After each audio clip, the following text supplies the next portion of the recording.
మాదిగ కాని వ్యక్తుల్ని మంత్రివర్గంలో పెట్టి తనే మాదిగ అని చెప్పి నమ్మిస్తే మాదిగలు ఎవరు నమ్మడానికి సిద్ధంగా లేరు. మాదిగలు తమ సొంత అస్తిత్వాన్ని కోరుకుంటున్నారు, తమ సొంత ఉనికిని చాటాలనుకుంటున్నారు. మంత్రివర్గంలో మా ప్రాతినిధ్యం ఏందని చెప్పి అడిగే ప్రయత్నం చేస్తున్నారు. డైరెక్ట్గా ఇది మాదిగల ప్రశ్న, ఇది మాదిగల ఆకాంక్ష, ఇది మాదిగల ప్రశ్న, మాదిగల ఆకాంక్ష. ఈ విషయంలో ఖచ్చితంగా గౌరవ రేవంత్ రెడ్డి గారికి విజ్ఞప్తి చేస్తున్నాను నేను, గౌరవ ముఖ్యమంత్రి రేవంత్ రెడ్డి గారికి విజ్ఞప్తి చేస్తున్నాను నేను. రేపు మీ మంత్రివర్గ విషయంలో ఇద్దరు మాదిగలు ఉండేటట్టుగా చూడండి. దామోదర్ నరసింహ గారిని మళ్ళీ మాదిగని నమ్మించి మా మాదిగ కోటలో ఆయన ఉండే విధంగా చేస్తే భవిష్యత్తులో మీరు కాళ్ళు పైకి పెట్టి తల కిందులు పెట్టుకున్నా కూడా, ఎన్ని తపస్సులు చేసినా కూడా మాదిగలు ఎవరు కూడా మీ పట్ల అభిమానం చూపెట్టరనే విషయం మేము స్పష్టం చేస్తున్నాం. ఎస్సీ వర్గీకరణ అంశం అనేది మా దీర్ఘకాలిక ఉద్యమ లక్ష్యం. ఎస్సీ రిజర్వేషన్ల వర్గీకరణ అంశం అనేది మా దీర్ఘకాలిక లక్ష్యం. కానీ మంత్రివర్గ ప్రాతినిధ్యం అనేది మా భాగస్వామ్యం. మంత్రివర్గంలో మా ప్రాతినిధ్యం అనేది మాదిగల భాగస్వామ్యం. మేము వర్గీకరణ చేస్తున్నాం కదా అని చెప్పి మంత్రివర్గంలో మా భాగస్వామ్యం లేకుండా చేస్తే వర్గీకరణ ద్వారా మేము విద్యా ఉద్యోగ రంగంలో వాటా కోరుతున్నట్టుగానే మంత్రివర్గంలో కూడా మా వాటా కోరుతున్నాం అనే విషయం మర్చిపోవద్దు. ఎస్సీ వర్గీకరణ జరిగితే విద్యా ఉద్యోగ రంగంలో మా వాటా మాకు వస్తుంది. మంత్రివర్గ విషయంలో మాదిగలకు చోటు కల్పిస్తే మా వాటా మాకు దక్కినట్టు అవుతుంది.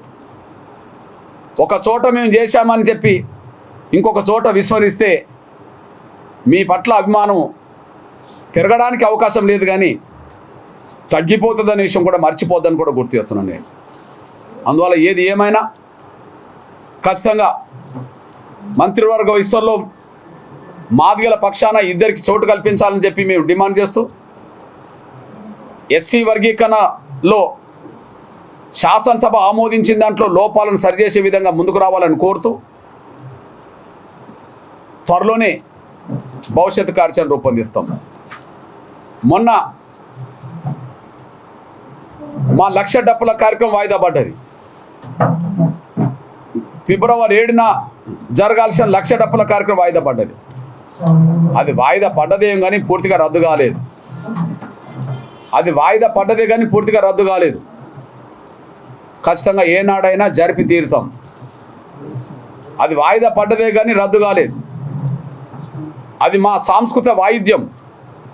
ప్రపంచంలో ఎక్కడ జరగనంత మా 1,00,000 డప్పుల మా గుండె చప్పుడు అనేది మా ఆకాంక్షకు అనుగుణంగా చాటి చెప్పే ప్రయత్నం చేస్తాం. మొన్న ఈ 1,00,000 డప్పుల కార్యక్రమం ఉండకుండా చేయడానికి కుట్ర చేసిన వాళ్ళలో డప్పు అంటేనే చిన్న చూపు చూసే, డప్పు కొట్టడమే అవమానంగా భావించుకునే దామోదర్ నరసింహతో పాటు ఇలా చాలామంది మాకు పర్మిషన్ రాకుండా కుట్ర చేసిన దాంట్లో భాగస్వాములు అయినరు. మాకు పర్మిషన్ రాకుండా కుట్ర చేసిన వాళ్ళలో భాగస్వాములు అయినరు. ఎవరెవరు భాగస్వాములు అయినరో ఒక్కొక్కటి బయటకు వస్తున్నది.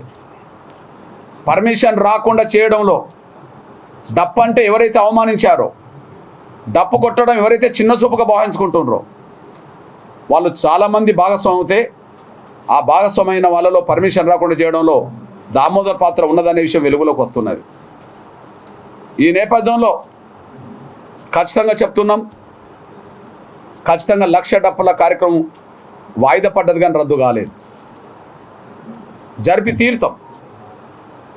ఈ విషయంలో ప్రతి ఇంట్లో డప్పు కలిగి ఉండే విధంగా, ప్రతి ఇంట్లో డప్పు కలిగి ఉండే విధంగా మాదిగలు డప్పులను కొనుగోలు చేయడం ఆపవద్దని, కొనుగోలు చేయాలని చెప్పి నేను విజ్ఞప్తి చేస్తున్నాను. నేను ప్రపంచం మొత్తం మన 1,00,000 డప్పుల ప్రదర్శన చూసే విధంగా తేదీ ఖరారు చేస్తాం. ఈ విషయంలో అవసరం అనుకుంటే త్వరలోనే ముఖ్యమంత్రిని కలుస్తాం. వర్గీకరణ అంశంలో లోపాలు సరిచేయమని కోరాం, కానీ మా సాంస్కృతిక ప్రదర్శన ఆ ప్రదర్శనకు మీరు పర్మిషన్ ఇవ్వమని చెప్పి మేము కోరుతాం. త్వరలోనే టైం తీసుకుంటాం, ముఖ్యమంత్రిని కలుస్తాం, మా సాంస్కృతిక ప్రదర్శనకు పర్మిషన్ ఇచ్చే విధంగా పోలీస్ యంత్రాంగానికి సూచన చేయమని చెప్పి విజ్ఞప్తి చేసి వస్తాం. ఏది ఏమైనా ప్రదర్శన జరిపి తీరుతాం. నా మాదిగ ప్రజలకు విజ్ఞప్తి చేస్తున్నా, గుర్తు చేస్తున్నా, అది వాయిదా పడ్డదేమో కానీ రద్దు కాలేదు. ఖచ్చితంగా మన ప్రదర్శన జరిపి తీరుదాం. ఈ నేపథ్యంలో డప్పులు కొనుగోలు చేయడం ఆపద్దు. ప్రతి ఇంట్లో డప్పు కలిగి ఉండే విధంగా కొనుగోలు చేయాలని చెప్పి నేను తెలంగాణలో ఉండబడే మాదిగలకే కాకుండా ఆంధ్రప్రదేశ్ చుట్టుపక్కల రాష్ట్రాల్లో ఉండబడే మాదిగలందరికీ నేను విజ్ఞప్తి చేస్తున్నా, నేను పిలుపునిస్తున్నా. ఇంకా ఈ విషయాల మీద వర్గీకరణ అంశంలో లోపాలు సరిదిద్దాలని, అదే సమయంలో మంత్రివర్గంలో ఇద్దరికి చోటు కల్పించాలని నేను డిమాండ్ చేస్తూ, రాబోయే శాసన మండలిలో శాసనసభ్యులకు సంబంధించిన ఎన్నికల సమయం ఏదైతే ఉన్నదో, శాసనసభ్యులే ఎన్నుకునే ఎమ్మెల్సీ ఏవైతే ఉన్నదో, ఖచ్చితంగా వాటిలో ఇప్పటి వరకు చట్టసభలకు వెళ్ళని, శాసన మండలికి వెళ్ళని నా దళిత కులాల నుంచి ప్రాతినిధ్యం ఉండే విధంగా ముందుగా నా బేడ బుడగ జంగం సంబంధించిన వారికి, అదే సమయంలో ఇప్పటి వరకు శాసనసభలో శాసన మండలి ఎవరికి ప్రాతినిధ్యం లేదు, దళితులు ఏ కులాలకు ప్రాతినిధ్యం లేదు, వారిలో మొదటి 2-3 కులాలకి ప్రాతినిధ్యం ఇచ్చే విధంగా ముందుకు రావాలని చెప్పి రేవంత్ రెడ్డి గారు గుర్తు చేస్తున్నా. మంత్రివర్గంలో మాదిగలకు చోటు దక్కాలి. శాసన మండలిలో బుడగ జంగాలతో పాటు ఇప్పటివరకు శాసనసభ మెట్లెక్కని, శాసనసభ గడప దొక్కని, శాసన మండలి మెట్లెక్కని గడప దొక్కని నా దళిత కులాలకు ప్రాతినిధ్యం ఇచ్చే విధంగా ముందుకు రావాలని చెప్పి నేను కోరుతూ, అదే సమయంలో ఏదైతే మార్చి 10 వరకు షమీం అఖ్తర్ గారికి కమిషన్ నివేదిక ఇవ్వడానికి టైం గడువు ఉన్నదో, ఈ గడువును సద్వినియోగం చేసుకునే విధంగా ప్రతి దళితులో ఉన్న ప్రతి కులం కూడా ఖచ్చితంగా మీ ఆకాంక్షలకు అనుగుణంగా ఖచ్చితంగా మీ నివేదికను ఇచ్చే విధంగా మీరు వినతి పత్రాలు ఇవ్వాల్సిందిగా, ఈ మార్చి 10 వరకు ఉండబడే గడువును ప్రతి కులం సద్వినియోగం చేసుకోవాల్సిందిగా నేను విజ్ఞప్తి చేస్తూ ముగిస్తున్నాను. ధన్యవాదాలు.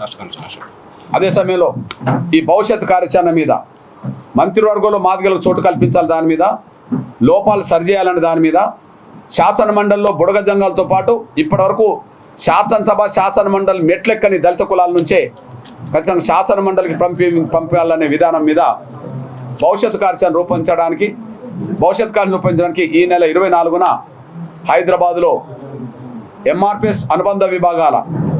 ఎంఆర్పిఎస్ ఎంఎస్పి అనుబంధ విభాగాల తెలంగాణ రాష్ట్ర స్థాయి సదస్సు ఈ నెల 24న నిర్వహిస్తున్నాం. ఆ 24 తారీఖు నాడు ఖచ్చితంగా భవిష్యత్ కార్యాచరణ మంత్రివర్గంలో మాదిగలకు చోటు కల్పించాలని, బుడగ జంగాలతో పాటు చట్టసభలకు వెళ్ళని కులాలకు శాసన మండలి స్థానం దక్కాలని, వర్గీకరణ అంశం మీద లోపాలు లేకుండా సరిచేయాలని చెప్పి 3-4 అంశాల మీద ఖచ్చితంగా భవిష్యత్ కార్యాచరణ రూపొందించబోతున్నాం. ఈ నెల 24 తారీఖు నాడు భవిష్యత్ కార్యాచరణ హైదరాబాద్లో రూపొందిస్తామని కూడా గుర్తు చేస్తున్నాను. ధన్యవాదాలు.